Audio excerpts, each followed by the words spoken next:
나와 함께 하시는 찬양 드리고 시작하겠습니다. 나와 함께 하시는 가장 소중한 주님, 영원토록 찬양 받으실 주님. 모든 것이 떠나고 모든 걸 잃었지만 언제나 함께 하신 주. 갈 길 잃어 방황할 길 고통을 얻는 늘 흘기로 걱정하지 말아라, 염려하지 말아라. 내가 내 영결을 알고 있느니라. 남았게 위로할 자분, 남았게 해결할 사람이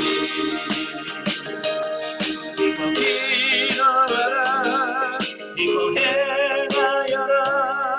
말씀하시는 소중한 주님. 아멘. 기도하겠습니다. 은혜로우신 아버지, 은혜와 사랑을 진심으로 감사합니다. 오늘 우리를 사랑하셔서 귀한 시간 허락하시고 오늘 야고보의 말씀을 같이 상고할 수 있도록 은혜 주셔서 감사합니다. 오늘 말씀 들을 때 성령께서 우리 지각을 열으셔서 잘 깨달아지게 하시고 그 말씀을 통해서 우리 자신들이 변화되어 가는 놀라운 은혜가 있도록 성령님 도와주옵소서. 시종은 주님께 다가오며 예수님의 이름으로 감사하며 기도합나이다. 아멘.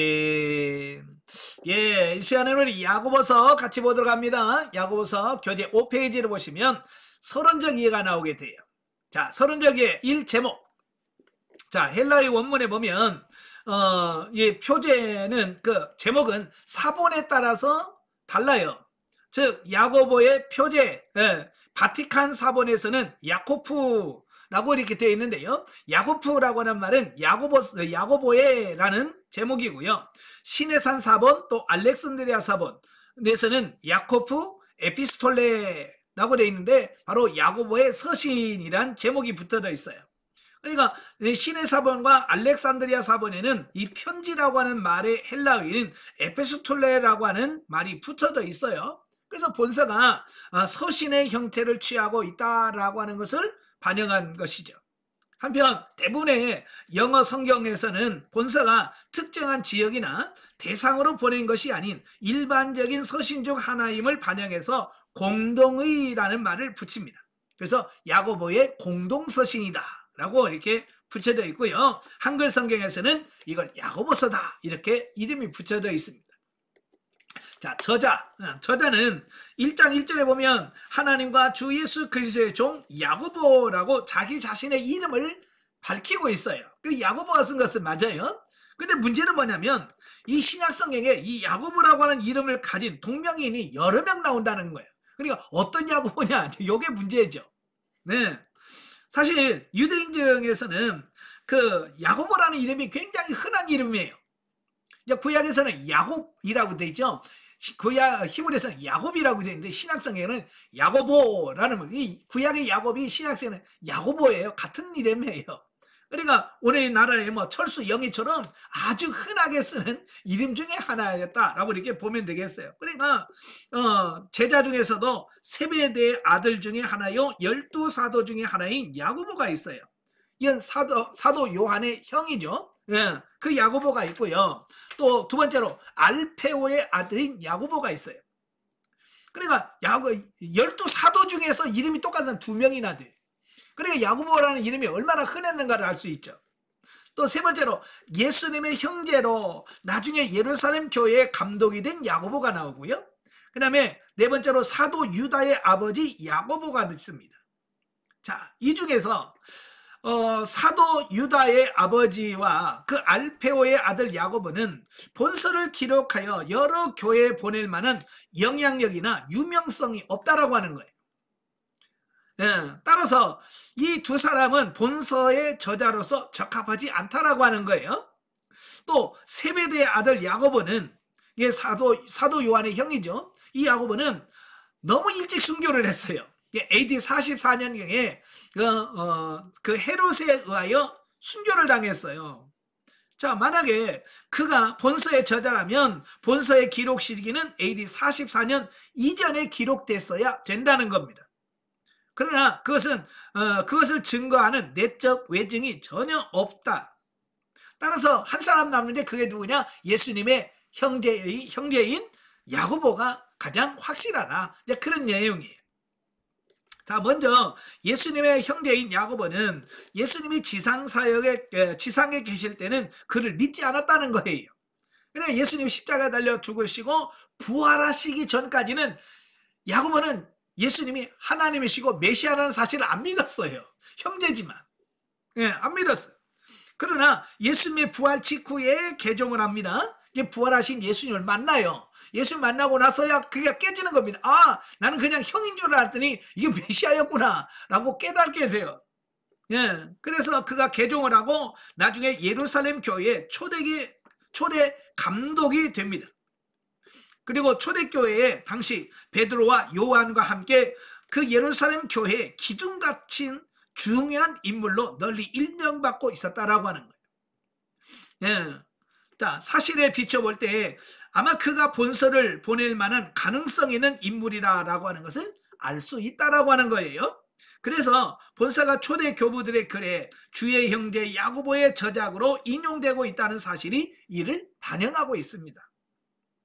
자, 그러나 더욱 결정적인 증거는 그 사도행전과 그 갈라디아서에 기록된 바 AD 49년 1차 예루살렘 공의회 석상에서 예수님의 형제인 야고보가 준 교훈과 특성이 본서에 나타난 교훈 및 특성과 잘 조화를 이룬다는 것입니다. 그러니까 AD 49년은 사도 바울이 1차 전도 여행을 마무리하고 그 안디옥 교회로 돌아가니까 안디옥 교회 안에 논란이 일어났어요. 그 논란 내용이 뭐냐면 예수를 교회에서 할례를 행해야 구원받는다라고는 이 할례파들이 안디옥 교회에 와가지고 막 사람들에게 예수만 믿고 안 돼, 할례를 받아야 돼 라고 하니까 사도 바울을 통해서 예수만 믿으면 구원받는다고 했던 사람들이 혼란을 일으키는 겁니다. 우리는 사도 바울에게 예수만 믿으면 할례 안 받아도 구원받는다고 했는데 왜 할례를 받아야 되느냐 라고 하는 것 때문에 갈등을 겪고 있었단 말이에요.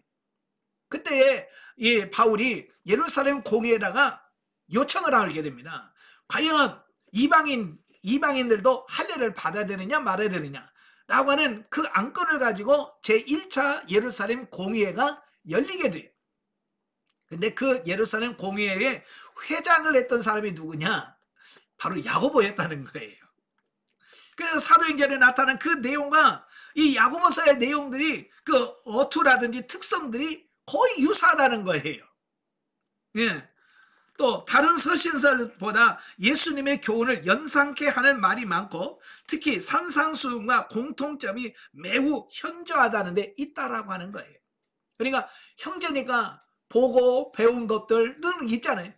이런 것들이 많이 유사성을 갖고 있기 때문에 바로 예수님의 형제인 야고보가 본서를 기록했을 것이다 라는 겁니다. 자, 세 번째, 기록 연대. 자, 한편 유대 역사가인 요세푸스에 의하면 예수님의 형제인 야고보가 AD 62년경 당시 사독계열인 대제사장 아나누스에 의하여 돌에 맞아 순교했다라고 기록을 하고 있어요. 따라서 본서의 기록 연대는 늦어도 AD 62년, 그러니까 야고보가 순교하기 이전에 기록했을 것이다 라고 하는 거예요. 그렇다면 AD 62년 이전 어느 때에 본서가 기록되었는가? 이에 대해서는 예루살렘 공회의 이전 기록설과 순교 직전 곧 AD 60년 초반 기록설이 있습니다. 그러니까 야고보가 쓴 건 맞는데 언제 썼느냐? 49년 1차 예루살렘 공회 이전에 썼느냐?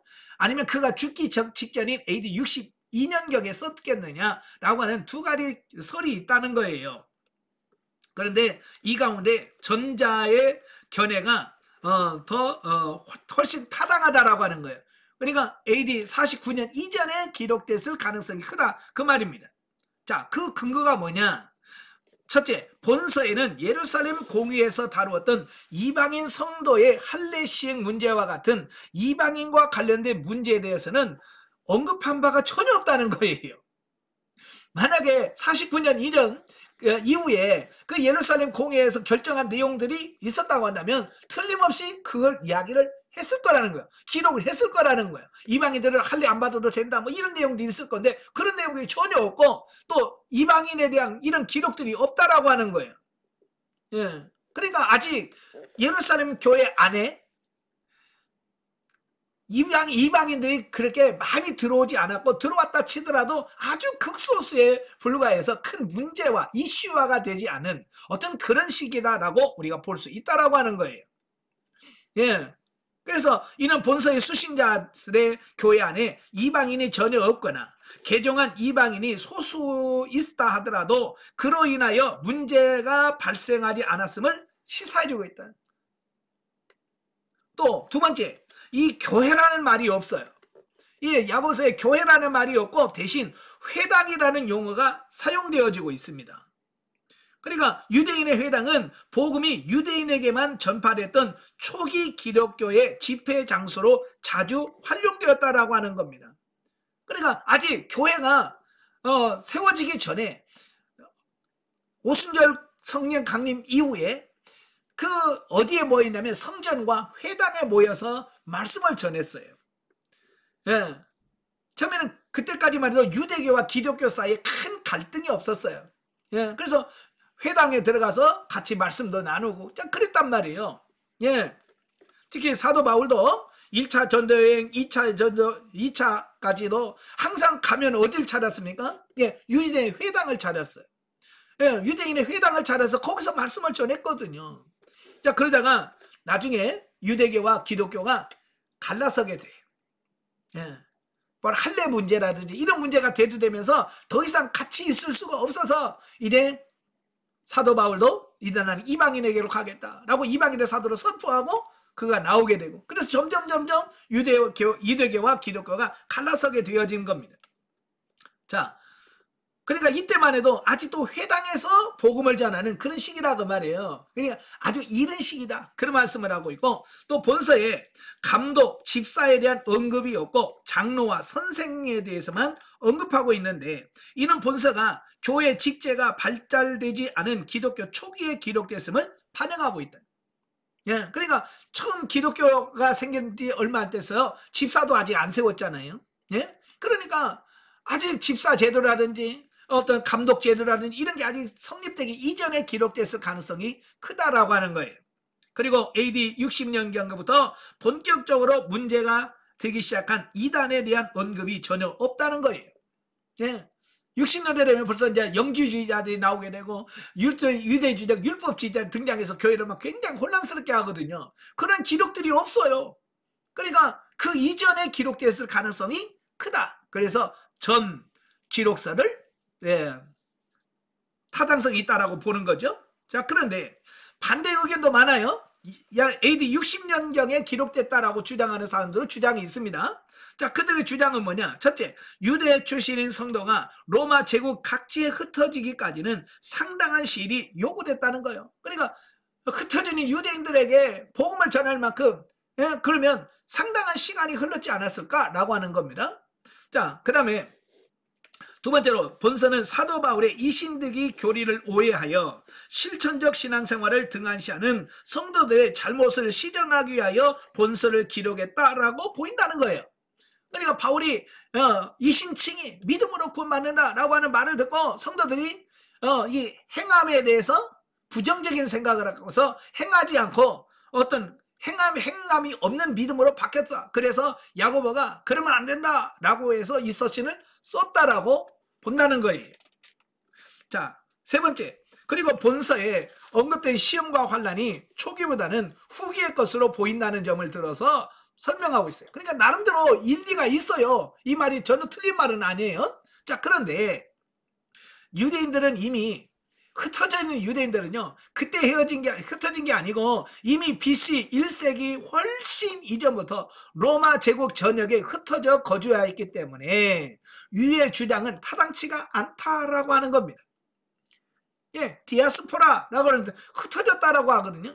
흩어진 유대인들, 디아스포라인데요. 이 흩어지는 것은 언제부터 흩어지기 시작했냐면 멀리는 바벨론 포로, 바벨론의 포로 시대부터 흩어지기 시작을 했어요. 유대인들이.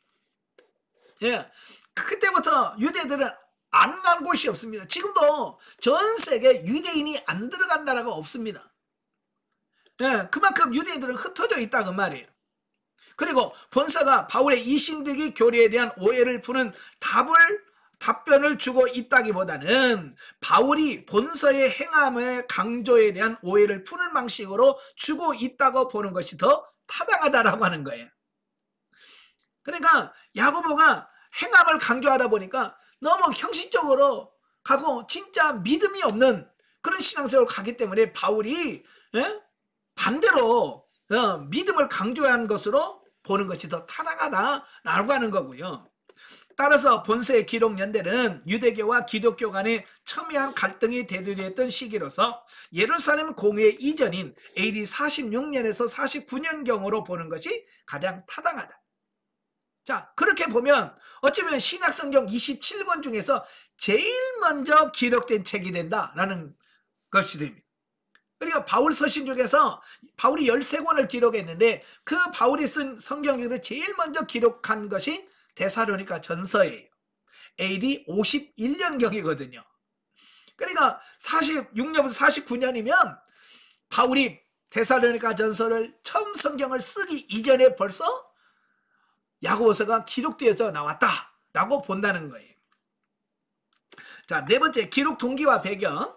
자, 본서는 예수 그리스도께서 부활 승천하신 지 불과 20년도 채 되지 않은 때에 당시 예루살렘 교회의 초대 감독이었던 주의 형제 야고보가 로마 제국 각처에 흩어져 있는 유대인 출신 성도들에게 보낸 공식 서한입니다.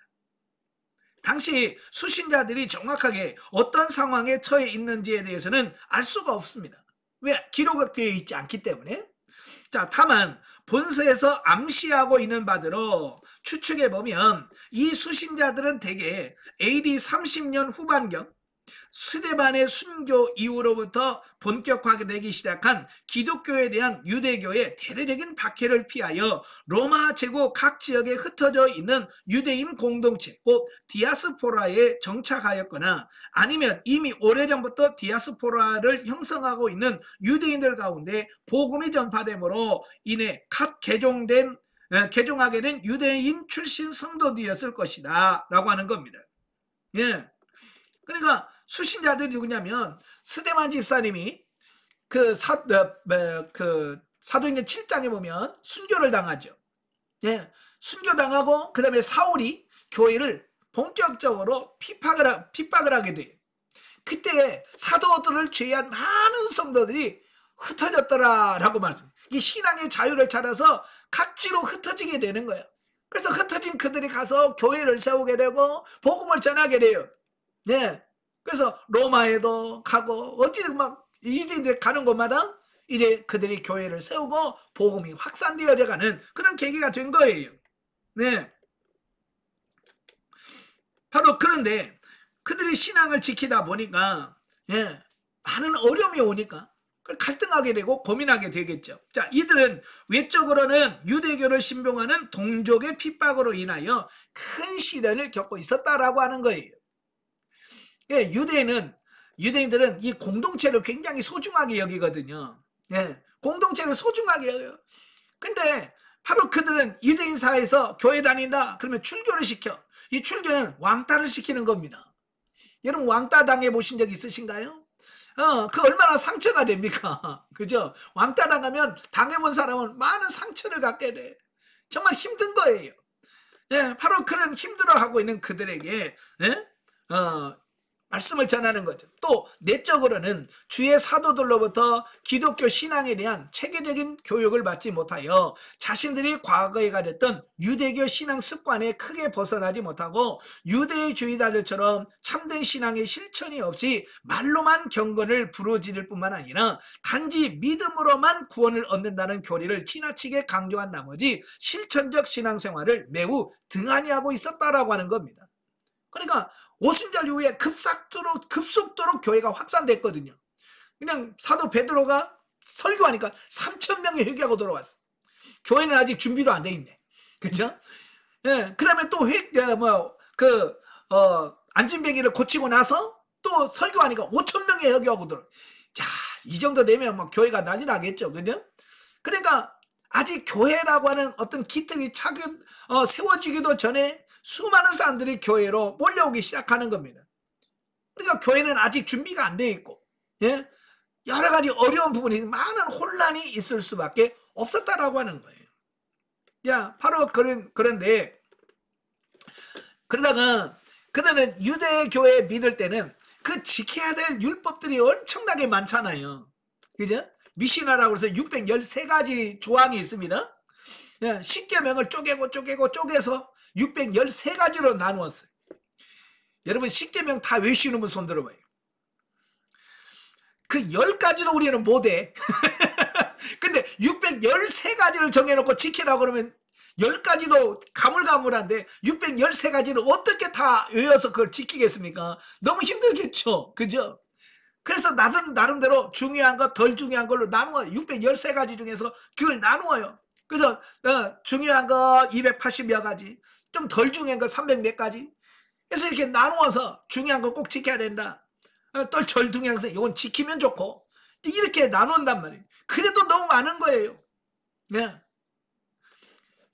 그런 삶을 살다가 오직 믿음은 구원은 믿음으로 받는다. 그러니까 유대인들 입장에서는 얼마나 행복함을 느끼겠습니까? 그죠? 그런 걸 많은 것을 막 기하고 지키려 하다 얼마나 힘들어요. 근데 뭐요? 그걸 지킬 필요 없다. 예수만 믿으면 구원받는다. 그러니까 그들이 자유함을 누린 거예요. 그러니까 행함이 없어지는 거예요. 그래서 삶이 엉망으로 바뀌어지는 겁니다. 바로 그때에 야고보 사도가 그렇게 살면 안 된다라고 권면을 하기 위해서 야고보서를 기록했다라고 하는 거예요. 더욱이 당시 개종한 유대인들 중에서 신앙인으로 마땅히 추구해야 할 하나님 나라와 그의 의를 성취보다 이 세상에서의 행복만을 더 추구하여 로마 제국 전역을 두루다니며 장사하는 등 재물의 축적에만 많은 관심을 쏟고 신앙생활은 등한시하는 자들이 생겨나게 됐다라고 하는 겁니다. 예. 그러니까 이제 그들은 하나님을 바르게 섬기고 믿어야 되는데, 그들은 어떤 하나님을 바르게 믿고 섬기는 어떤 그런 것보다 이 세상적인 물질을 모으고 부자가 되고 부유하게 되는 여기다가 초점을 맞추게 됐다라고 하는 겁니다. 여러분, 경제적으로 어려움을 겪어보신 분들은 돈이 좋다는 걸 알게 돼요. 그래서 돈 맛을 알게 되면 환장을 합니다. 그죠? 돈 맛을 알면. 유대인들이 그러니까 바벨론 포로 때부터 그들이 바벨론으로 포로로 끌려갔어. 그러니까 그들이 노예 생활하면서 얼마나 비참한 생활을 합니까? 그런데요, 그들이 노예 생활하면서 깨달은 게 있어요. 그게 뭐냐면 돈이 곧 힘이다라는 거예요. 돈이 많으면 내가 노예라도, 내 신분이 노예 신분을 가지고 있더라도 돈이 있으면 떵떵거리더라는, 큰 소리 치더라는 거예요. 그래서 유대인들이 이 경제관에 눈을 떠버려요. 그래서 어떻게 하든지 돈을 벌어야 된다라고 하는 그런 사고로 갖고 있어야 돼요. 그래서 지금도 세계적인 부자를 보면 유대인들이 다 차지하고 있잖아요. 유대인들은 그 경제관이 아주 뚜렷합니다. 돈이 곧 권력이고 힘이라는 거예요. 그래서 그들은 어렵게 살다 보니까, 로마의 속국에 살다 보니까 그 로마로부터 많은 핍박을 받잖아요. 그 핍박을 이길 수 있는 힘이 어디서 나오냐? 돈에서 나온다는 거예요. 그래서 유대인들은요, 바로 그 돈, 재물을 축적하는 데다가 굉장히 신경을 많이 썼어요. 그러니까 돈을 벌려고 하다 보니까 점점점 율법 지키는 것도 다 지켰다가는 돈 못 버니까, 그죠? 거기서 자꾸 회의하게 되고, 그렇게 되어지는 이런 부분들을 보게 되는 거예요. 또 그렇게 신앙이 미성숙한 성도들이 서로 교회 안에서 여러 가지 마찰과 다툼을 일으키게 되었을 뿐만 아니라, 특히 부자들과 가난한 자들 간의 갈등이 크게 대두됨으로 인하여 교회 공동체의 결속에 심각한 문제점을 드러나게 됐다라고 하는 겁니다. 이게 자본주의 사회가 문제가 뭐냐면 빈부의 격차가 크다는 거예요. 돈이 많은 사람은 엄청나게 많고 없는 사람은 찢어지게 가난하고, 근데 이 차이예요. 그래서 교회 안에는 이 있는 사람과 없는 사람과의 갈등이 나오는 겁니다. 그럼 나중에 사도 바울도 그러잖아요. 성찬식 할 때 부자들은 잔뜩 싸다가 막 먹고 취해버리고, 가난한 사람 쫄쫄 굶고 이런 삶의 모습을 보면서 그건 아니다라고 책망하죠. 바로 그런 것처럼 이 교회 안에 빈부의 격차가 심함으로 인하여 갈등을 겪게 되었다라고 하는 겁니다. 그래서 초대교회 대표자 지도자 중에 한 사람인 야고보가 바로 디아스포라 유대인 성도들에게 한편으로는 여러 가지 시련을 믿음으로 잘 이겨야 되도록 해야 된다라고 하는 것을 격려하는 한편, 또 다른 한편에는 행함이 없는 바른 신앙생활을 통해서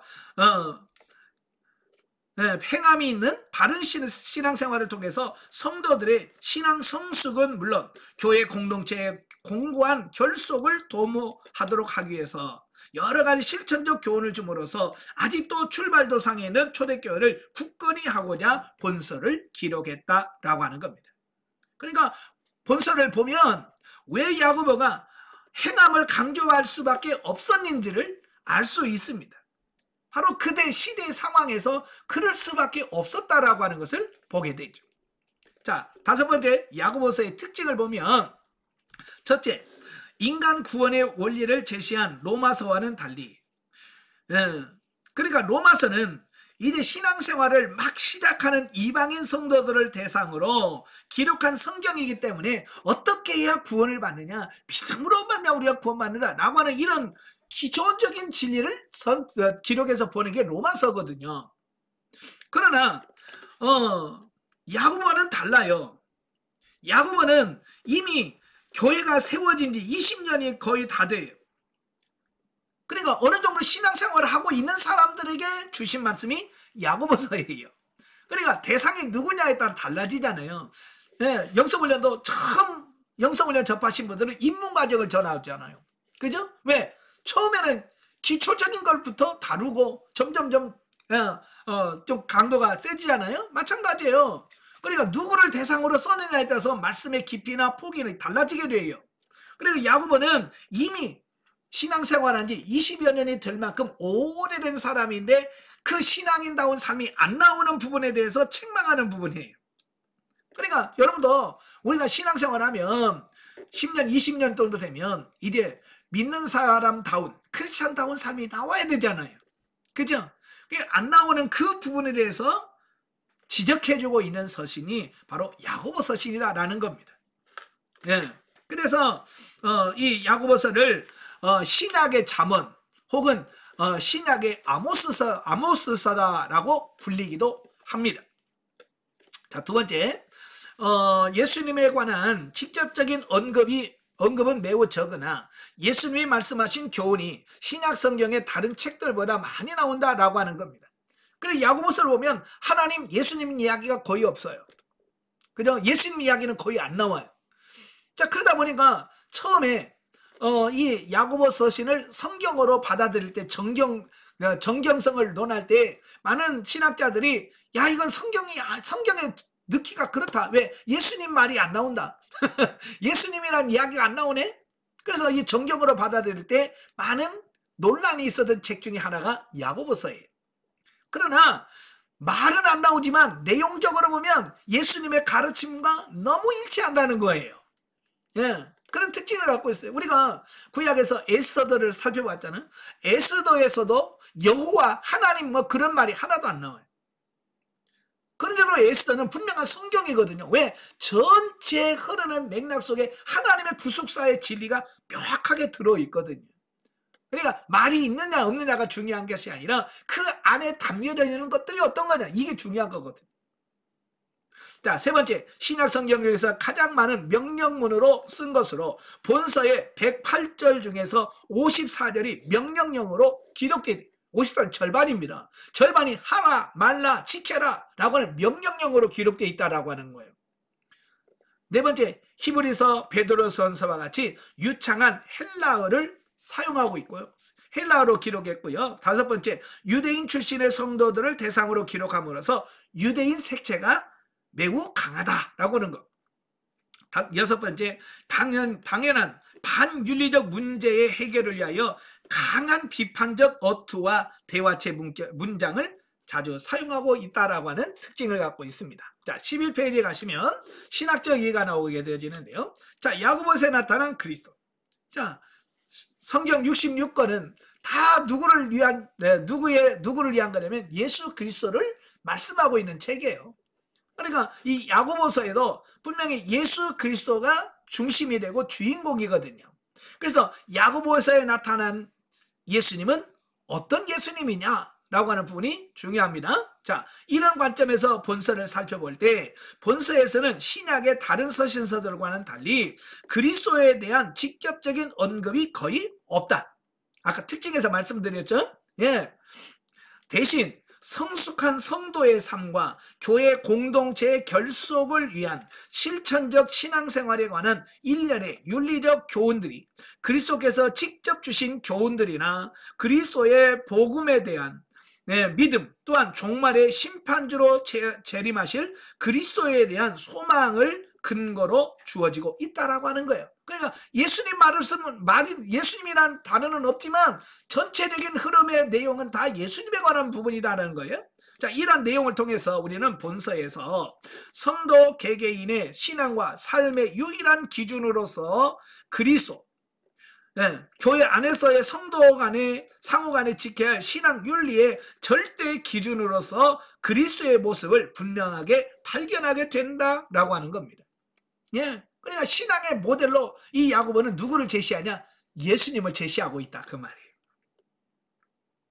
즉, 각 성도들이 택한 죄인들을 구원하시기 위한 구속사역을 수행하기 위하여 비천한 인간의 몸을 입으시고 십자가에 죽기까지 하셨던 우리 주님의 겸손한 희생적인 사랑을 본받아서 자신의 성화를 위하여 힘쓸 뿐만 아니라 다른 형제들에게 겸손과 사랑을 실천하는 자들이 되어야 된다라고 하는 것을 말씀해주고 있습니다. 그래서 성도의 삶의 모범 또 표본이 되신 예수 그리스도를 아주 강조하고 있다라고 하는 것이고요. 자, 넘겨서 12페이지 보시면 야고보서의 신학적인 주제들. 자, 본서는 오슬렬 성령 강림으로 교회가 태동한 지 불과 십수년밖에 되지 않았던 AD 40년경 후반 로마 제국 각 지역에 흩어져 있던 디아스포라 유대인 성도들에게 고난 가운데서의 인내와 보다 성숙한 신앙생활을 위한 실천적 신앙의 중요성에 대한 교훈을 준 것이다. 이런 본서에 나타난 주요 주제들을 한번 살펴보면, 첫째로 성도들이 당하는 시험에는 시험을 주는 주체에 따라서 두 종류로 나뉜다는 겁니다. 예, 그래서 하나는 뭐냐? 하나님께서 우리를 시험하는 게 있다. 여기서 시험이란 말은 우리 한글로는 시험 그렇지만 영어로 보면 두 가지로 나와요. 그래서 하나님께서 하시는 시험은 테스트하는 거예요. 테스트, 점검하는 거예요. 예, 그래서 하나님의 시험으로 그 형태는 시련으로 나타난다. 그리고 그 시련의 결과는 연단과 소망을 이루어서 생명의 면류관을 얻게 한다. 예, 하나님의 시험은 이렇습니다. 그런데 또 하나는 뭐냐? 이제 사단의 시험이 있습니다. 예, 사단의 시험은 템테이션이라고 하는 말인데요. 그 형태는 유혹으로 나타나며 결과는 멸망이다. 그러니까 우리는 분별을 잘 하셔야 돼. 시험이 왔을 때 이거 하나님이 주시는 시험이냐 사단이 주는 시험이냐 라고 하는 것을 분별을 잘 하셔서 구분을 잘 하셔야 돼. 이걸 반대로 하면 안 됩니다. 예, 정확하게 분별을 잘 하셔야 돼. 그러므로 성도들은 믿음의 연단을 위한 시련은 인내로서 극복해야 돼. 하나님께서 주시는 시험은 우리가 끝까지 참고 견디면서 이겨나가셔야 돼.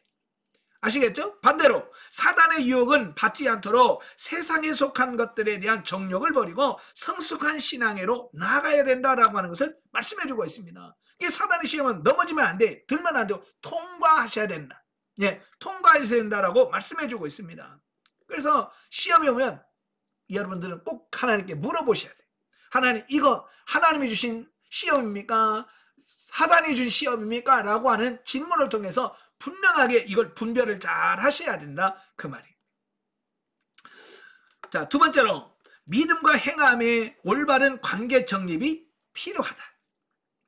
자, 영혼 없는 몸이 죽은 것 같이 행하면은 믿음은 죽은 것으로 믿음으로 구원 얻은 성도들은 반드시 그에 따른 행함이 나타날 때 진정한 신앙인의 모습을 갖추는 것이 된다라고 하는 겁니다. 따라서 성도들은 구원받은 사실을 깨닫고 아는 것에만 치우치지 말고 의지적이며 실천적인 믿음의 행위를 삶 속에서 구체적으로 나타나야 된다라고 하는 것을 말씀해 주고 있습니다. 그러니까 예나 지금이나 머리로만 알고 삶 속에서 살지 않으면 의미가 없다. 저는 야고보를 보면 꼭 뭐가 떠오르냐면 오늘날 우리 한국교회 성도들을 딱 떠올려. 야, 어떻게 야고보서가 지금 우리 신앙생활하는 성도들의 모습을 그렇게 꿰뚫어보고 이렇게 썼냐? 라고 할 만큼 너무나도 오늘 우리의 현실과 너무 똑같다라고 하는 것을 발견하게 돼. 자, 세 번째, 교회 안에서 성도들은 빈부의 격차나 사회 신분의 고하와 같은 외적인 조건 때문에 서로 차별하는 데 있어서는 안 된다는 거예요. 이는 세속적이고 인본주의적인 가치관을 가진 불신자들의 모습이고, 신본주의적 삶을 살아가야 할 성도는 오직 그리스도 안에서 한 형제된 자들로서 서로 편견이 없이 사랑으로 대해야 된다라고 하는 겁니다. 예. 그래서 교회에서는 절대 차별이 있으면 안 돼. 나이, 성별, 또 뭐 배우는, 또 물질력 이런 거 가지고 어쨌든 차별을 가하시면 안 된다라고 하는 것을 보게 되어집니다. 예. 네 번째요. 교회 공동체 안에서 말의 실수는 단지 자신의 부족한 인격을 드러내므로 하나님의 영광을 가리우는 것으로 끝나지 않으며 한 영혼을 파멸시키거나 교회 전체를 혼란스럽게까지 하는 등의 심각한 피해를 가져오기도 한다라고 하는 것을 말씀하고 있습니다. 자, 이 새치밖에 안 되는 이 혓바닥, 이 혀를 어떻게 놀리느냐에 따라서 사람을 살리기도 하고 죽이기도 해요. 참, 이 말이라는 게 대단한 위력을 갖고 있습니다. 근데 문제는 이걸 내 마음대로 조절이 된다 안 된다? 안 된다는 게 문제예요. 자, 여러분 이 혓바닥이, 여러분의 혀가 자 제동이 잘 걸립니까? 안 걸립니까? 한번 시동 걸면 혀를 내가 그만해야지 그러면 이 혀가 가만히 있어요? 잘 안 듣죠. 이 제동이 잘 안 걸려. 이게 문제예요. 그래서 심지어는 가끔 얘기하면 이 말하면 안 되는데 그러면서 이야기를 해. 그 안 되는 이야기를 왜 해요? 그죠? 이 말은 뭐냐? 혀가 이 브레이크가 안 밟히는 거예요. 이건 영성이 안 된 거예요. 이 영성이 되면요, 이 혀를 내가 제동할 수 있어야 돼. 그래서 해도 되는 말과 해서는 안 된 말들을 구분할 수 있어야 돼. 사실 교회 안에서 수많은 문제가 발생하는데 그 많은 문제들이 출발점을 따지고 보면 거의 어디서부터 시작되는 말에서 시작을 하는 거예요. 말 한마디 가지고 시험 들기도 하고, 말 한마디 듣고 나 교회 안 가 그러고, 예? 말 한마디 가지고 또 어떤 사람은 또 반대로 막 낙심했다가 말 한마디 가지고 내가 힘을 얻었어요. 이 말이라는 게 그렇게 어떻게 하느냐에 따라서 사람을 살리기도 하고 죽이기도 하는 아주 놀라운 위력을 갖고 있다 그 말이에요. 그러니까 우리 교회에서 성도들은 이 혀를 어떻게 움직일 것이냐라고 이게 중요한 거예요. 그래서 말을 아예 나는 이제 안 해. 말 안 해도 안 돼요. 왜? 말로 살리려야 되는데 살리는 말을 안 하면, 복음을 전하지 않으면 어떻게 말씀을 듣겠습니까? 예? 전해야 되잖아요. 근데 이 혀를 어떻게 쓸 거냐라고 하는 게 중요한 거예요. 그래서 따라서 성도들은 자신의 신앙, 인격 수양에 더욱 힘을 써 말의 실수, 작은 분노의 표출 등과 같은 일로 다른 형제들과 교회 전체에 나쁜 영향을 끼치고 궁극적으로 하나님의 영광을 가르는 일이 없어야 되겠다라고 하는 거예요. 그래서 다윗도 시편에서 뭐라고 그래요? 입술에 파수꾼을 세워주시옵소서. 네. 말에 파수꾼을 세워달라잖아요. 입술은 파수꾼은 뭐예요? 예, 파수꾼이 지키는 사람이에요. 예, 그 성에 들어가도 될 사람과 들어가서는 안 될 사람들을 구분해서 너는 못 가, 넌 들어가 라고 하는 사람이 파수꾼이에요. 그러니까 내 입에 파수꾼을 세워서 이건 나가야 되는 말과 나가서는 안 될 말을 여기서 카트를 할 수 있는 그 파수꾼이 우리 입술에 있어야 돼. 아시겠죠? 그래서 여러분도 늘 기도하세요. 하나님, 내 입술에 파수꾼을 세워주세요 라고 기도하셔야 돼요.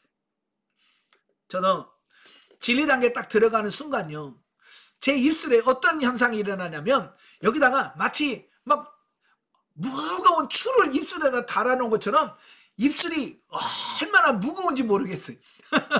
이게 말을 하려면 이 입술이 안 움직여. 말이 안 나와요. 말이 안 나오게 하시는 이 훈련을 하죠. 그 전에는 내가 이 말이 이게 절제가 잘 안 됐었거든요. 그런데 그 과정을 거치면서 말이 절제가 되더라고요. 그래서 이걸 해서는 안 돼. 그러면 말이 안 나와요. 여러분도 이런 하나님의 다루심이 있길 바라요. 자, 다섯 번째, 성도들은 교회 안에서 자신의 정욕, 교만, 비방, 허탄한 자랑 등으로 인하여 다툼을 일으키는 일들을 항상 경계하고 모두 하나님께 겸손히 복종하는 신앙으로 일치와 화목을 이루어야 된다라고 하는 거고요. 여섯 번째, 성도들에게 핍박과 시련으로 인하여 고난이 닥쳐올 때 인내와 기도가 필요하다. 왜냐하면 하나님께서는 고난 중에 인내하는 자들에게 좋은 것으로 채워주시고 믿음의 기도는 모든 어려움을 극복할 수 있는 참된 무기이기 때문이다 라는 겁니다. 네. 아울러 고난받는 형제를 위하여 중보기도와 도움을 베풀어서 그가 환난 중에서도 승리할 수 있도록 해야 할 것이다. 이것이 믿는 형제들 간에 마땅히 있어야 할 신앙 자세다. 자, 중요한 게 뭐예요? 시험 때에 기도하는 사람은 그 시험을 통과할 수 있어요. 반대로 기도하지 않은 사람은 어떤 시험이 오면 그 시험을 통과하지 못하고 시험에 들어버려. 네. 그래서 기도하면 기도 쉬면 시험에 들고 기도하면 승리하는 이런 부분들을 보게 됩니다. 여러분도 기도하시고요. 여러분이 성령으로 충만하면 어떤 사람이 여러분에게 뭐라고 해도요 상처가 안 돼요. 희한하죠? 막 우리에게 욕을 해도요, 내가 성령 충만하면 욕을 들으면서도 웃어. 그런데요, 성령 충만하지 않으면 욕하는 것도 아니고 나를 보고 웃는데 기분 나빠. 여러분 경험되시지? 내가 성령 충만하려면 나를 보고 웃는데 왜 웃어? 그런다는. 그리고 웃었다고 시험 든다는. 참 이걸 보면 이 내가 영적인 충만함이 얼마나 중요한 부분인가. 그래서 예수님은 그걸 아셨잖아요. 그래서 그 겟세마네 동산에서 나를 위해서 좀 기도해달라라고 부탁을 하요. 근데 베드로와 야고보와 요한은 어떻게 해요? 피곤하다고 자버려. 기도 안 하고 자요. 그러니까 주님이 와서 깨우면서 뭐라 그래요? 시험에 들지 않게 깨어 기도하라. 그 말은 무슨 말이에요? 너 기도 안 하면 너 시험 든다 그 얘기거든. 근데 베드로나 이런 사람들은 그 말이 무슨 말인지 못 알아먹었어. 그게 무슨 뜻인지 못 알아먹어. 그래서 그냥 피곤한데 뭐 예수님이 깨워도 또 자. 그리고 그 밤이 새고 나서 새벽이 되었을 때 예수님께서 왜 말씀을 하셨는지가 바로 드러납니다.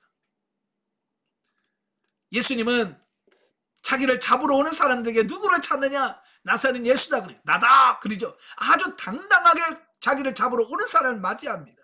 그러나 기도하지 않고 잤던 베드로는 엉뚱하게 칼부림치고, 네? 그 다음에 여종이 너 예수님의 제자였지? 나 모르는데? 저주하고 맹세해버려. 그게 뭐야? 기도하지 않으니까. 기도하신 예수님은 시험에 승리하고 기도하지 않은 베드로는 실패합니다. 여러분도 마찬가지예요. 기도해야 승리합니다. 아시겠죠? 그래서 열심히 기도하시길 바래요. 예. 14페이지에 가시면 이래 야고보서와 현대 성도에 대한 말씀인데요. 자, 야고보는 가혹한 핍박에 직면하여 신앙적으로 매우 피폐한 상태에 있을 뿐만 아니라 믿음으로 구원 얻는 교리를 오해하여 믿음만을 강조하고 실천적인 신앙생활을 등한시했던 디아스포라 지역 내에 있는 유대인 출신 성도들에게 고난을 인내로서 극복하도록 격려하면서 실천적 신앙생활을 촉구하기 위하여 본서를 썼다라고 하는 거예요. 그래서 이러한 본서는 비단 AD 1세기의 성도들에게 뿐만 아니라 여전히 신앙으로 인하여 세상으로부터 박해를 받으며 믿음은 있다고 하나 하나님의 자녀로서의 빛과 소금의 역할을 제대로 감당하지 못하는 오늘날의 성도들에게도 동일한 교훈을 제시해 준다라고 하는 겁니다. 아까도 말한 것처럼 야고보를 보다면 오늘날 우리 한국교회의 현실 모습을 그대로 적나라하게 드러나고 있다라는 것을 보게 돼요. 예, 그러니까 이 야고보서는 누구 얘기가 아니라 바로 오늘 우리들의 얘기고 우리 교회 이야기라는 사실이에요. 이러한 야고보가 현대의 삶의 상황에 처한 우리들에게 던지는 구체적인 메시지는 뭘까? 오늘 우리들에게 던지는 메시지가 뭐냐? 첫째, 우리는 시련을 당할 때 먼저 믿음의 온전한 성숙을 위한 하나님의 훈련인지 아니면 죄의 유혹으로 인한 징계를 받을 것인지를 구분할 수 있는 지혜를 구할 필요가 있다라고 하는 거예요. 네.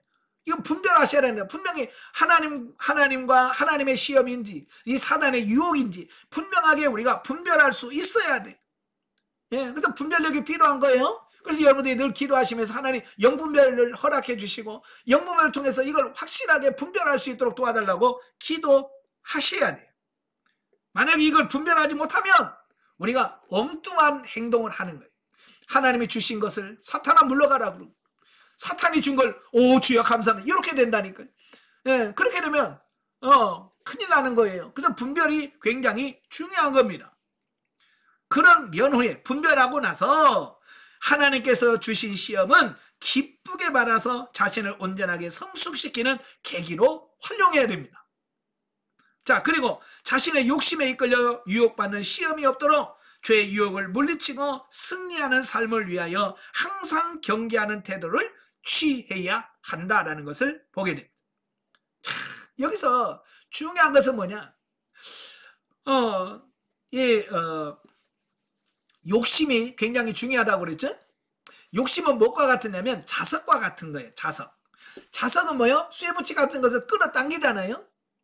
자, 내 안에 욕심이 있으면 자석처럼 끌어오는 게 있어요. 뭔가를 막 끌어와요.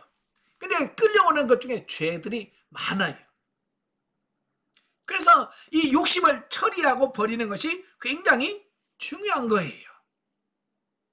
가끔 보면 사기당했다라고 하시는 분들이 많이 있죠. 예, 종종 물질로 사기당하고 그런 분들을 보면 왜 사기를 당했을까?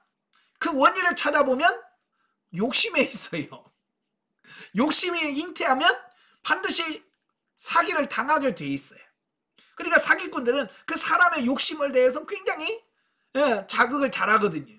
저도 가끔 핸드폰에 모르는 전화가 와요. 그래서 가끔 영성훈련 받겠다고 오시는 분들이 있기 때문에 모르는 전화더라도 저는 꼭 받거든요. 그러면 어디 부동산 투자할 좋은 곳이 있는데 이거 투자하면 뭐 한 달에 얼마씩 벌고 막 그런 얘기를 하면서 돈을 많이 벌 것처럼 얘기해요. 저는 그런데 욕심 없거든요. 부동산 투자에 욕심 벌 생각 없어. 그럼 제가 그러죠. 아이고 그렇게 많이 버세요. 그러면 당신이 하세요. 당신이 투자해서 돈 버세요. 그럼 부자 되세요. 그러거든요. 그러면 아니 저를 말고요. 선생님한테 사장님한테 아니 됐다고요. 욕심이 없으면 그런 사람들한테 사기당할 일이 없어. 부동산에서 이런 게 당할 이유가 없어. 근데 이 부동산으로 좀 돈 좀 벌려고 하는 욕심 있는 사람은요. 그 말이 크게 들려. 그래요? 하고 투자하는 거예요. 그러다가 손해를 보는 거죠. 그래서 욕심이 굉장히 중요한 거예요. 그래서 욕심이 잉태한 즉 죄를 낳고 죄가 장성한 즉 사망을 낳는다고 그랬잖아요. 그래서 욕심을 처리하셔야 돼요. 여러분 안에서 늘 이 안에 하나님 내 안에는 욕심을 처리시켜 주세요라고 꼭 기도하셔야 돼요. 자, 두 번째로 우리는 하나님의 무조건적인 사랑과 긍휼과 자비에 의하여 구원받은 자로서 교회 내에서 형제들의 외적인 조건, 다시 말하면 학벌이라든지 신분이라든지 부의 과다에 따라서 사람을 평가하고 차별을 두는 세속적인 가치관에 의하여 성도들 간에 차별을 해서는 안 된다라고 하는 겁니다. 예. 오늘도 교회 가서 많은 분들이 우리 어떤 교회는 뭐 돈 있어야지 돈 없는 사람 가니까 뭐 차별되고 하더라 이런 이야기를 종종 듣거든요. 그러면 안 되는 거예요. 교회 안에서는 정말 물질의 유무를 따라서는 안 돼요. 예. 얼마 전에 들은 얘기입니다만은 신천지에서 전도해서는 안 될 사람 천주교인 그게 나왔. 신천지에서 천주교인들은 절대로 전도하지 마라 그랬대. 그래서 왜냐 그랬더니 이 천주교인들은 그 신천지에 와도 일주일에 1,000원씩만 언급만 돼. 많지도 않고 딱 1,000원씩만 언급하니까 돈이 안 되는 거예요. 그러니까 그들이 야야 신천지 데려올 때 절대로 천주교인 데려오지 마. 이 돈이 안 된다. 그랬다는 이야기가 나와요. 예. 참 그걸 보면서 참 기가 막히다. 예. 돈을 헌금하는 걸 가지고 사람을 차별하면 됩니까? 안 되죠. 그렇게 한다는 것은 그건 진리가 아니라는 얘기예요. 그 참 종교가 아니라는 얘기예요. 사교요. 사입이에요. 여러분의 교회에서도 그렇게 한다면 여러분의 교회도 사입이에요. 헌금 많이 한다고 환영하고 헌금 안 한다고 왜 가든지 말든지 그러면 이건 사입이지 진짜 하나님의 교회는 아니거든요. 절대로 차별하지 않기를 바라요. 오직 믿음 안에서 사랑과 긍휼로 형제를 섬기는 자세를 가져야 합니다.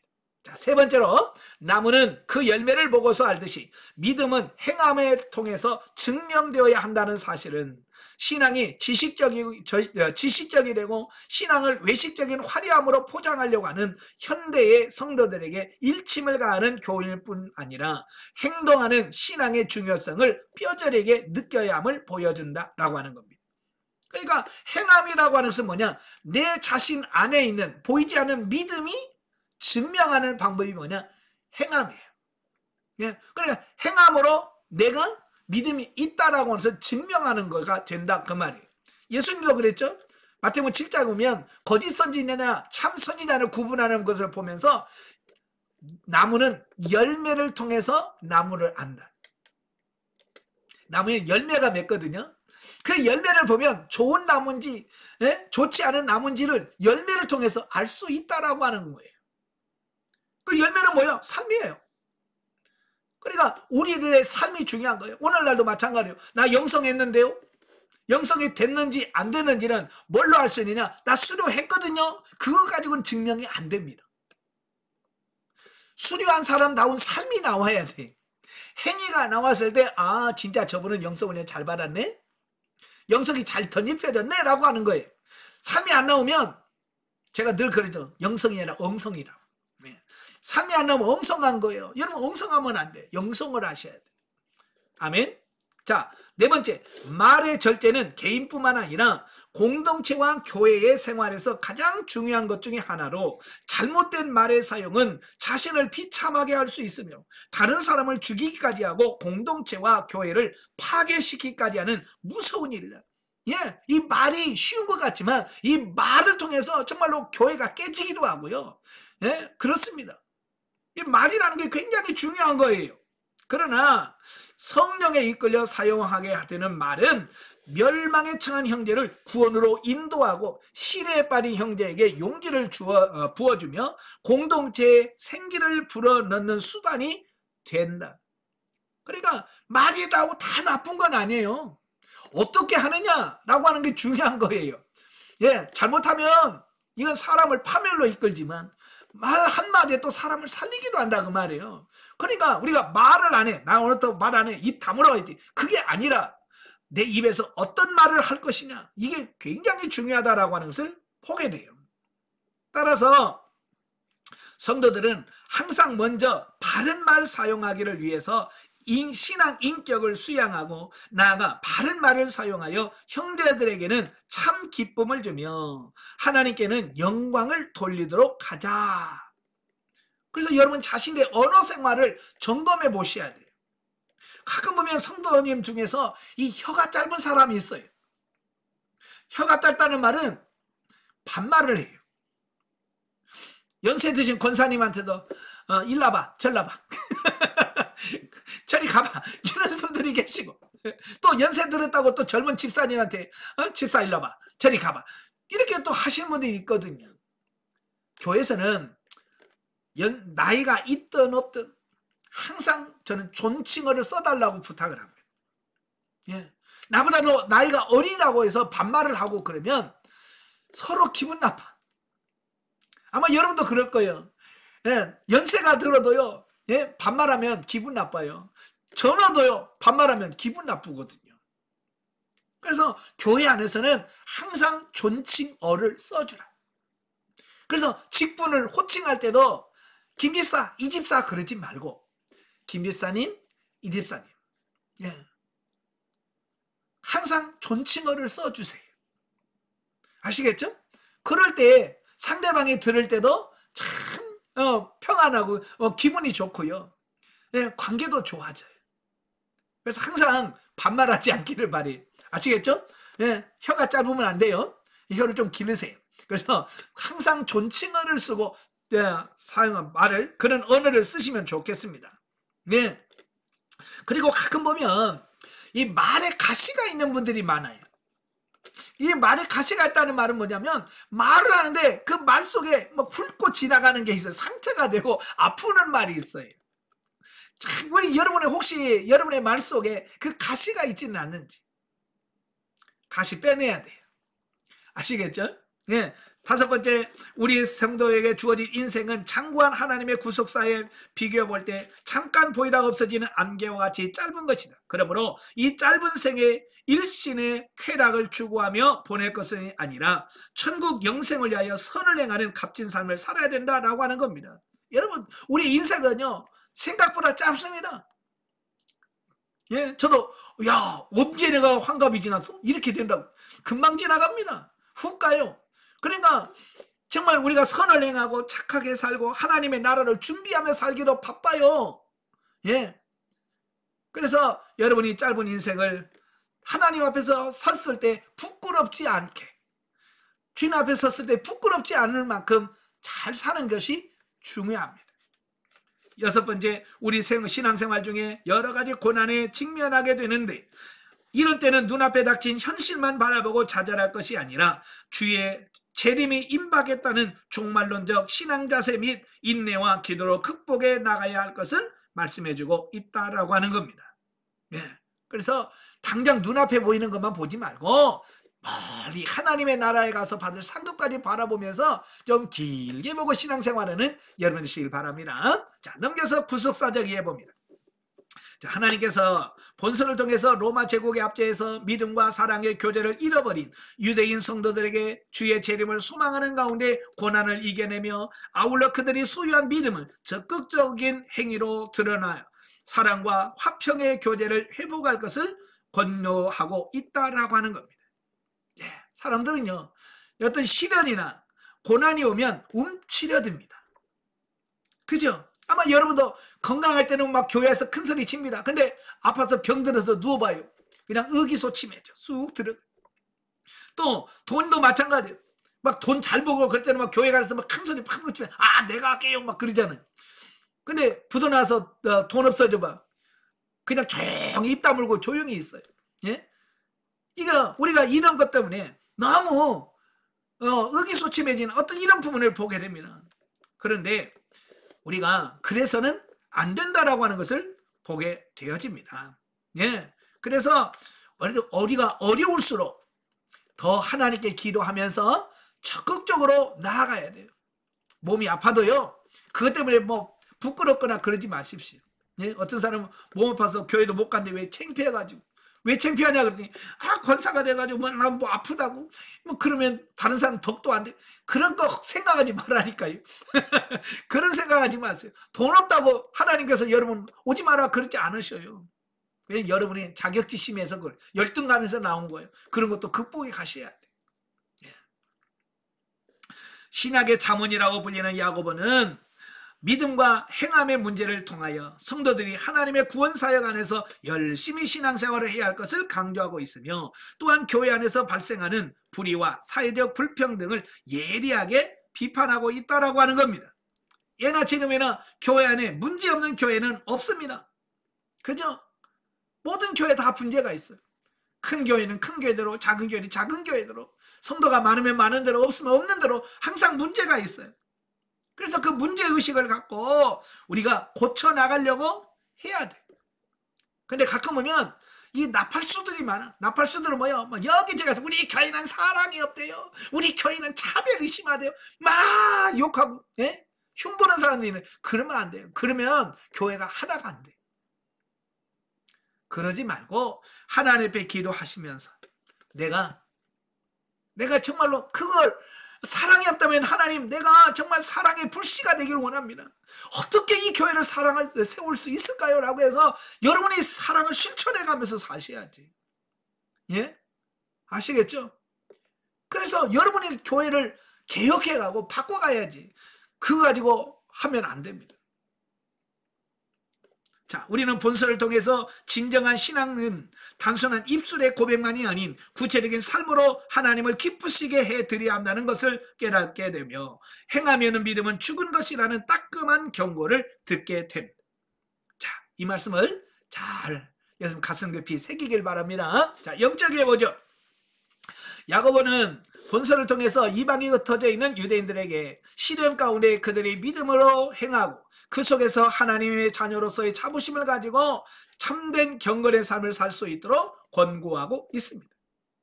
하나님의 백성들은 육신을 입고 있는 한 시련과 거친 세상의 유혹과 시험을 피할 수는 없다. 그죠? 사람이지라 그걸 피할 수가 없어. 계속 올 수밖에 없어요. 본서에서는 시련과 고난 속에서 하나님의 영광, 하나님의 자녀로서 영적인 신분에 합당한 믿음을 가지고 영적으로 경건을 지켜나가야 할 삶의 지침과 하나님의 긍휼하심을 바라고 영원한 본향을 바라보며 인내할 것을 말씀하고 있다. 예. 그래서 여러분은 피할 수 없어. 고난은 피할 수 없어. 누가 그럴지다. 피할 수 없으면 즐겨라.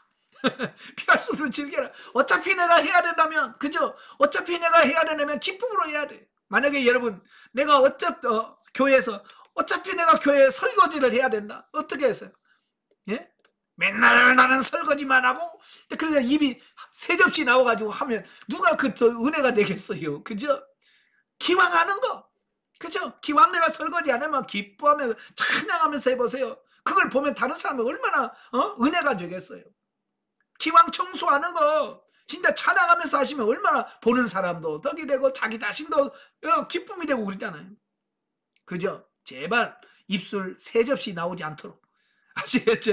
예? 입술 나오지 않고 기쁨으로 하는 여러분 되시길 바래요. 또한 하나님께서 인생에게 허용하신 다양한 사건에서 비롯한 괴로움과 고난을 걱정과 근심함으로 하나님이 주시는 영적인 축복의 기회를 잃어버리는 무지한 우리의 삶을 돌이켜보게 합니다.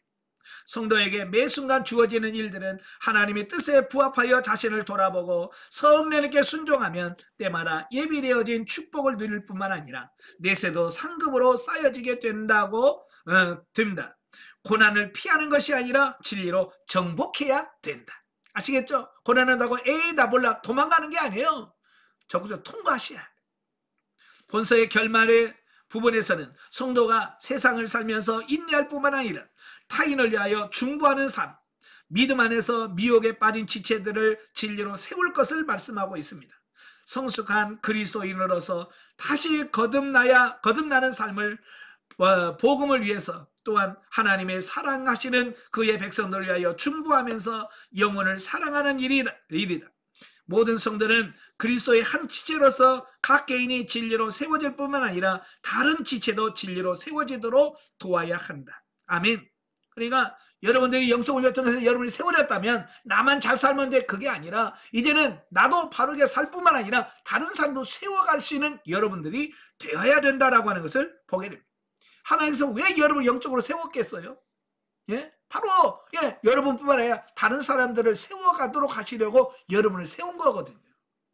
그러니까 열심히 다른 사람을 세워가는 여러분 되시길 바랍니다. 자, 18페이지 본문이해 보도록 하겠습니다. 자, 1장은 문안 인사와 시험 중에 성도 신앙 자세 및 말씀 안에 거하는 신앙 생활을 권면하는 내용이 나오는데요.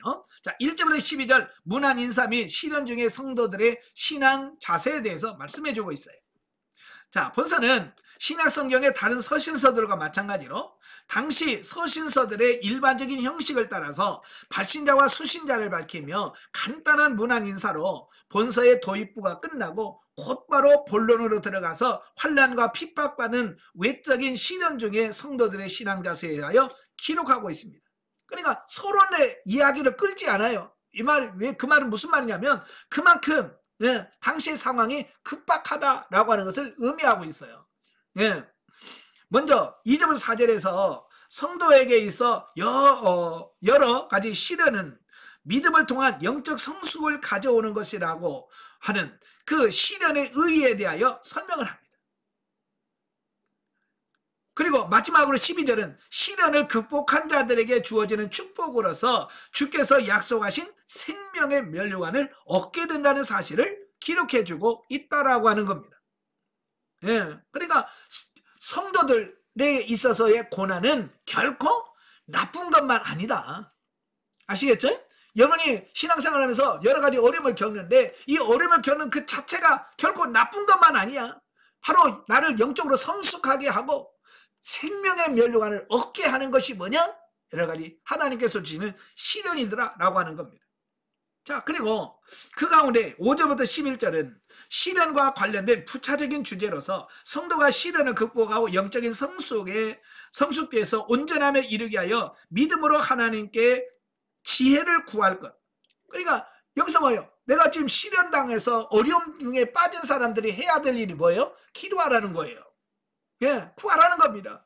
예, 너희 중에 누구든지 지혜가 부족하거든 후히 주시고 꾸짖지 않으신 하나님께 구하라. 그리하면 주시리라. 예? 지혜가 없다면 고난 중에 기도하시란 말이에요. 어떻게 이걸 통과할 수 있겠습니까? 하나님 어떻게 이걸 해야 됩니까? 라고 하나님께 지혜를 구해달라는 거예요. 바로 그때 하나님께서 지혜를 주신다는 겁니다. 또 시련 중에 물질적인 궁핍함으로 고생하는 자들은 하늘의 영적 축복을 자랑하고 물질적으로 부유한 자들은 자신을 낮추어 겸손에 이르도록 힘쓰므로써 결과적으로 영적인 부유함에 이를 것에 대하여 권면한 사실을 기록하고 있습니다. 우리는 자꾸 육신적인 부를 추구합니다. 그죠? 근데 육신의 물질적인 부가 아니라 영적인 부가 진짜 부라는 사실을 기억하시면 좋겠고요.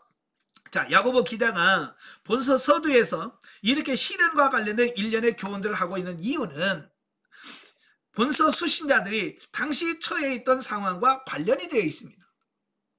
즉 본서의 수신자들은 흩어진 유대인들의 공동체인 디아스포라의 유대인 출신 성도들로서 유대 지휘자들로부터 상당한 박해를 받고 있었다라고 하는 거예요.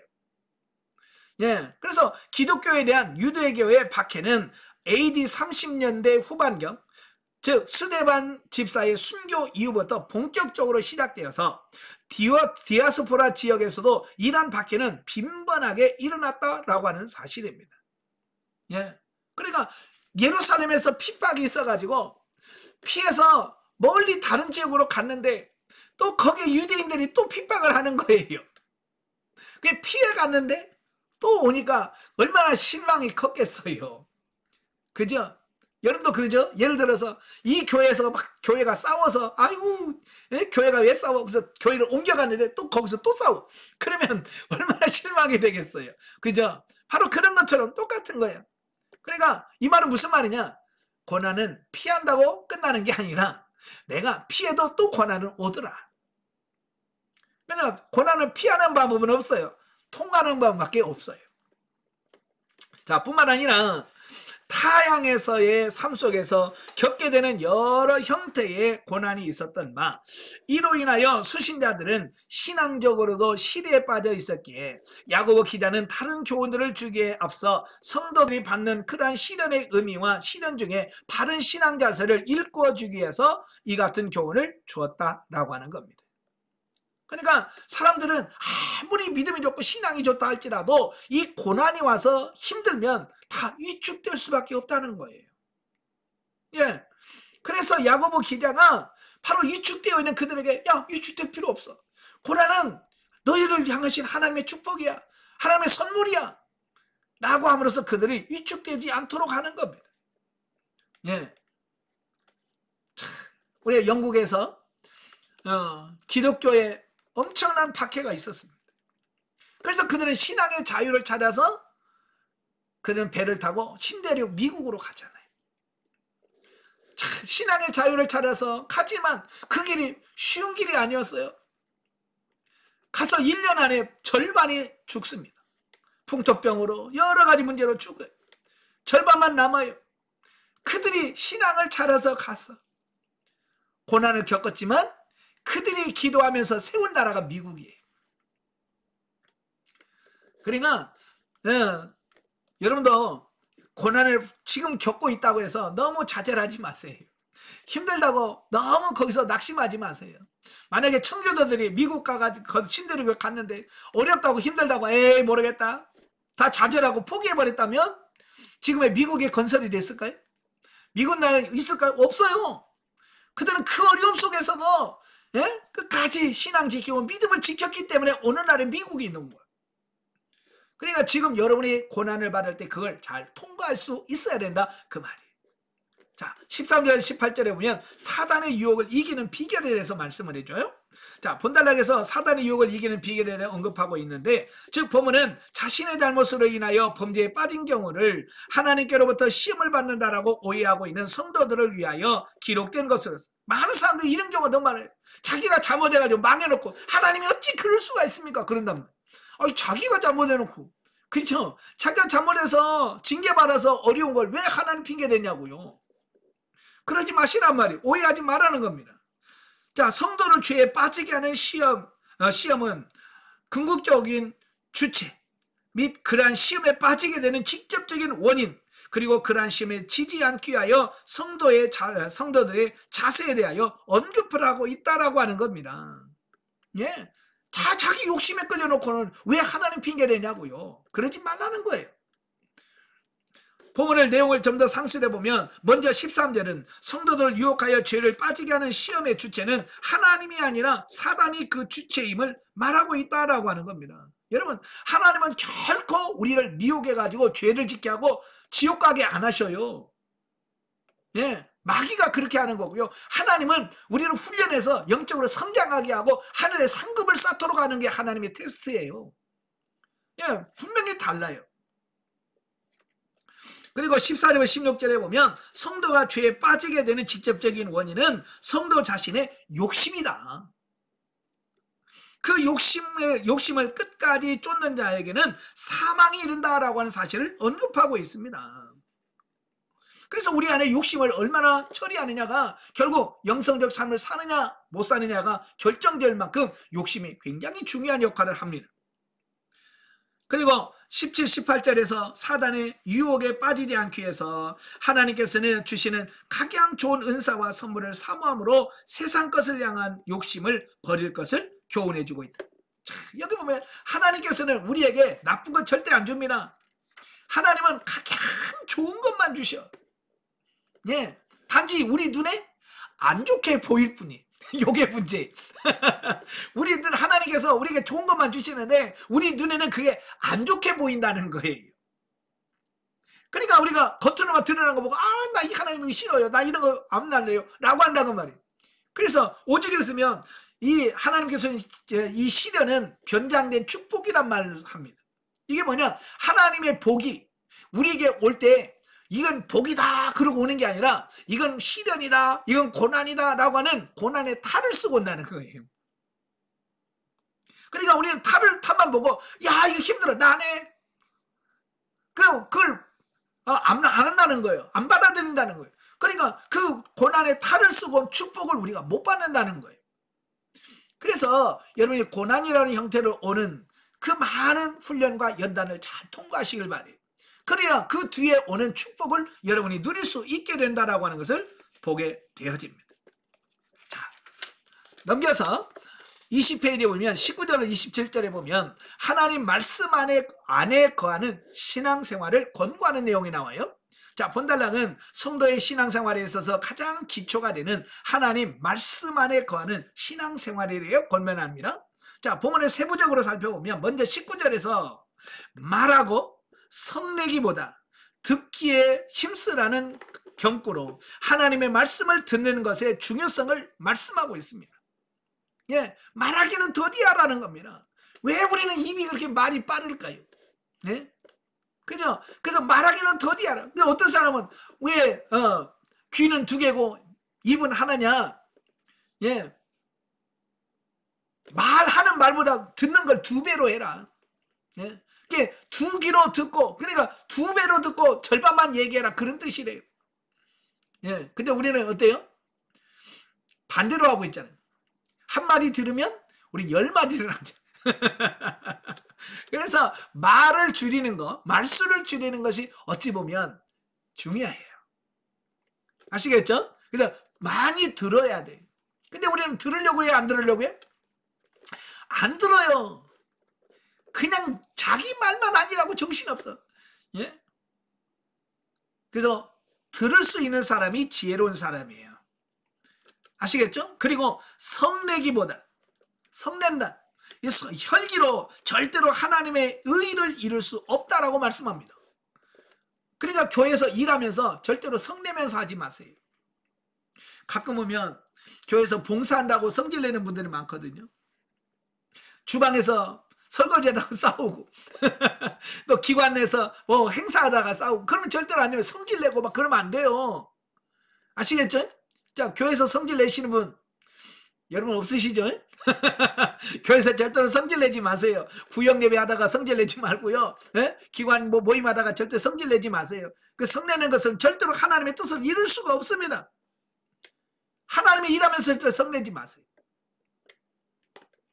20절부터 21절에 보면 모든 악을 버리고 신앙의 성숙을 이루기 위한 기본 단계로 먼저 하나님의 도를 온유함으로 받아들일 것을 언급하고 있습니다. 이게 굉장히 중요한 거예요. 하나님의 도, 하나님의 말씀을 온유함으로 받아들이라.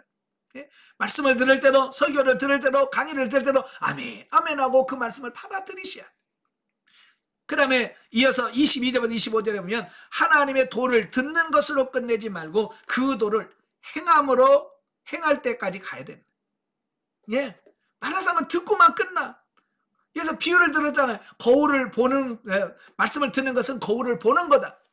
그냥 거울을 보고 잊어버리면 안 되는 거잖아요. 그죠? 여러분이 거울을 보면 어떻게 해야 돼요? 내 머리는 잘 됐는지 이거 보면서 잘못된 거 있으면 수정해야죠. 얼굴에 뭐가 묻었는지 이거 수정을 해야죠. 그냥 보고 아이고 잘못됐네?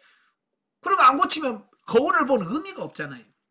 그죠? 그러니까 여러분 말씀을 통해서 여러분 자신을 변화시켜가는 여러분 되시길 바라겠고요. 26절 27절에서는 행함의 구체적인 방법으로 고아와 과부들을 돌아볼 것을 권면하고 있습니다. 이는 성숙한 신앙이라면 마땅히 말씀을 듣는 것으로 멈춰서는 안 되고 이제 듣는 것을 행하는 자가 되어야 된다. 그래야 변화가 됩니다. 그래서 제가 진리 단계에서 진리가 되는 공식을 말씀을 드렸습니다. 하나님 먼저 하나님께 묻고 하나님의 말씀을 듣고 그 말씀을 믿고 그 말씀에 순종할 때 진리가 된다. 이거 공식이에요. 이건 하나로 빠지면 이거 답이 안 나와요. 하나님께 묻고 하나님의 음성을 듣고 그 음성을 믿고 그 다음에 순종하는 데까지 가야 된다. 이게 진리가 되는 공식이에요. 자, 영적에 보겠습니다. 인간은 여러 가지 시험을 만날 수밖에 없다.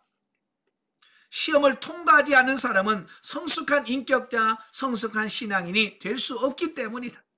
그래서 하나님이 왜 우리가 힘든다는 알면서도 자꾸 훈련을 시키시는 이유가 뭐냐면 그 훈련을 안 하면, 그걸 통과하지 못하면 우리가 변화가 안 돼. 영적으로 성장, 성숙이 안 되고요. 영성인이 되지 안 되는 거예요. 그래서 계속 하나님 훈련시키시고 연단시켜서 우리를 변화시켜 가는 거예요.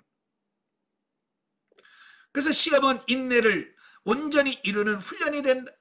괴롭고 고통스러운 일을 기쁨으로 견딜 수 있는 인내를 이루어가는 것은 영적 삶이다. 따라서 성령께서 우리에게 구원을 적용케 하는 역사들을 이루시기 위해서 시련 가운데 조금도 부족함이 없는 온전한 인내를 이루도록 역사하신다. 야고보 때 역사하셨던 그 하나님이 오늘도 지금 역사하고 계십니다. 지금도 하나님께서 여러분 훈련해 가시는 겁니다. 그 하나님의 훈련을 어떻게 해야 돼요? 기쁨으로 받아들이고 어쩌든지 그 훈련을 통해서 내가 거룩해지고 성화되고 성숙해지도록 여러분이 힘을 다해서 열심히 달려가시는 여러분 되시길 바랍니다. 기도하겠습니다. 은혜로우신 아버지, 참 우리가 이 땅에 살아가는 동안 여러 가지 어려움을 겪습니다. 많은 고난을 겪을 때에 그 고난으로 인하여 낙심하지 않게 하시고 우리를 더욱더 성장 성숙케 하시는 하나님의 본의들을 깨달아서 우리가 날마다 변화되고 새로워져가는 우리가 되어지게 하옵소서. 혹이라도 우리 안에 욕심 때문에 우리가 하나님의 뜻을 저버리고 세상을 따라갈까 두렵습니다. 하나님 우리 안에는 욕심을 버리게 하시고 오직 예수 그리스도만 본받아 살아가는 우리가 다 될 수 있도록 도와주시옵소서. 예수님의 이름으로 감사하며 기도합나이다. 아멘. 하나님께 영광드립니다.